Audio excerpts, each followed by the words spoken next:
Hello, I hope you're having a good day. This story is called Killing Seahorses. It's quite a strange story that starts off with a pair of twins who are joined at the head. Killing Seahorses. Wednesday. Claude thought it was neat to have a head on the back of his head, but not an entire human being. The Leffler twins, said his brother Lawrence. Lawrence nodded his face and screwed his eyes sideways into the closet. Yes, I know, said Claude. Debbie, the one with floppy legs, has become parasitic. They've strapped her to a wheeled device that Karen pushes like an IV pole. Lawrence, the strongest, leaned forward. Claude arched backward and his foot lifted from the carpet.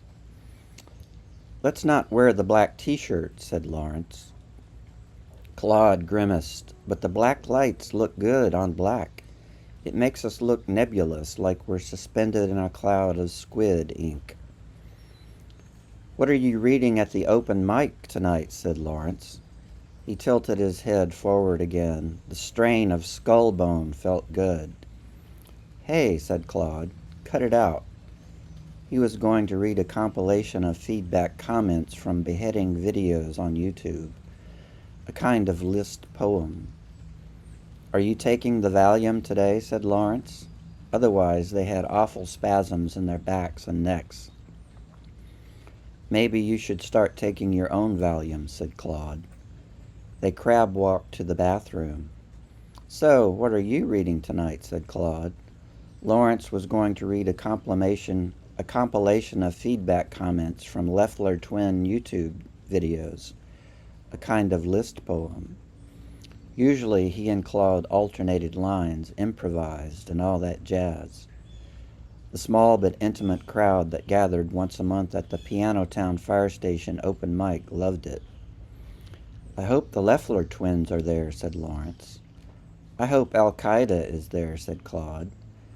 They had a good laugh and brushed their crooked teeth. Thursday. A metallic car pulled into the Dearborn's driveway. Special Prosecutor Sparks, gloved in red, touched the car's nose to the Dearborn's garage. A man named H preceded her to the door and unbuttoned his dark blue jacket, exposing a 9mm Springfield XDM, a striker-fired pistol, double action only, which was such a smooth shot that even an expert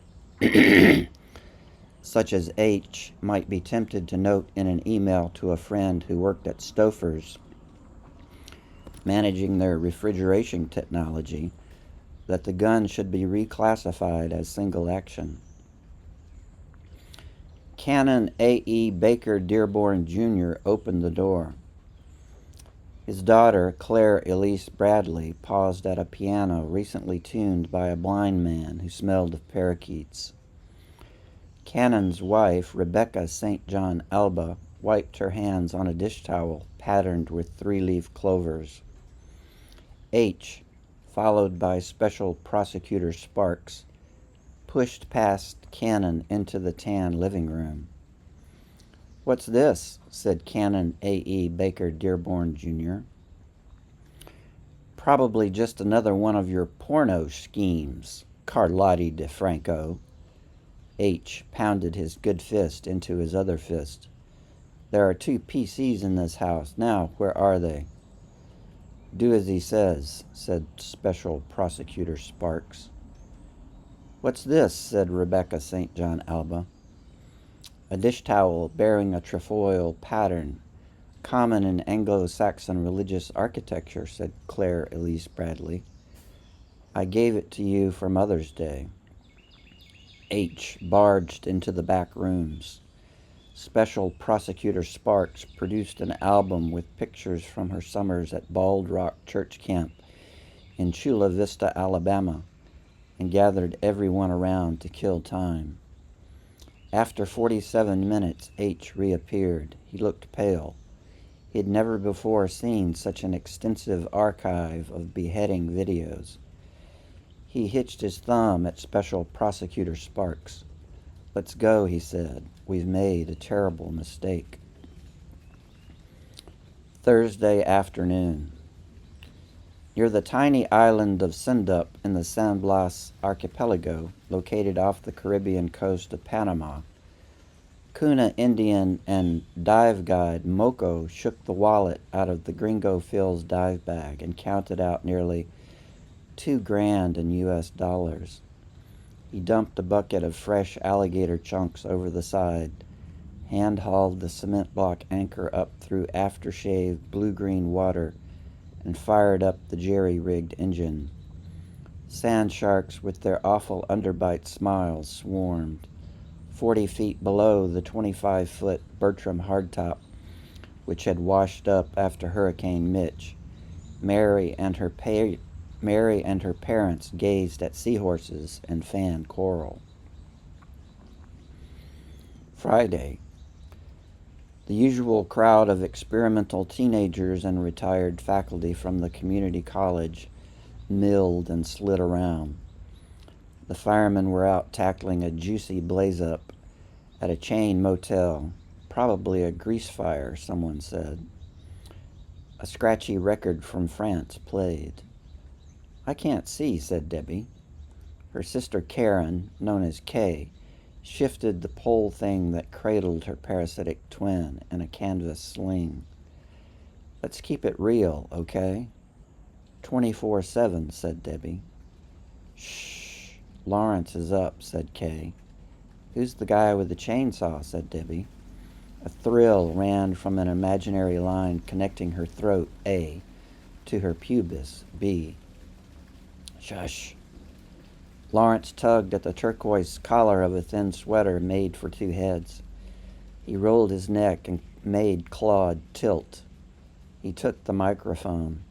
"I'm Lawrence. The other voice you will hear tonight is that of my brother Claude, a man often known as Danger Row on YouTube." Some kid said cool. An elderly gentleman whispered, "What are YouTubes?" On a hunch, Special Prosecutor Sparks sat in the back row. She knew the man with the chainsaw. Lawrence strained his eyes at the list poem. Claude cleared his throat. Debbie scratched the back of her neck. Canon A.E. Baker Dearborn Jr. yanked the cord on his chainsaw, a Dolmar 7900, the best in the business according to the blind piano tuner. "Cool," said one of the teenagers. He wore a t-shirt with a pop art frozen biscuit on it. "What's this?" said Lawrence. He recognized the man with the chainsaw as Carlotti di Franco. He tried to run, but there was a man attached to the back of his head. Special Prosecutor Sparks saw that her job was done and left. An hour earlier, at the orphanage across town, an aquarium bubbled. Mary reached into the warm, salty water. The seahorses' eyes grew wide. The pipette mouths made tiny O's. Mary placed each one on a clean white dishcloth. She said, "Your name is Debbie, and your name is Lawrence," and watched them die.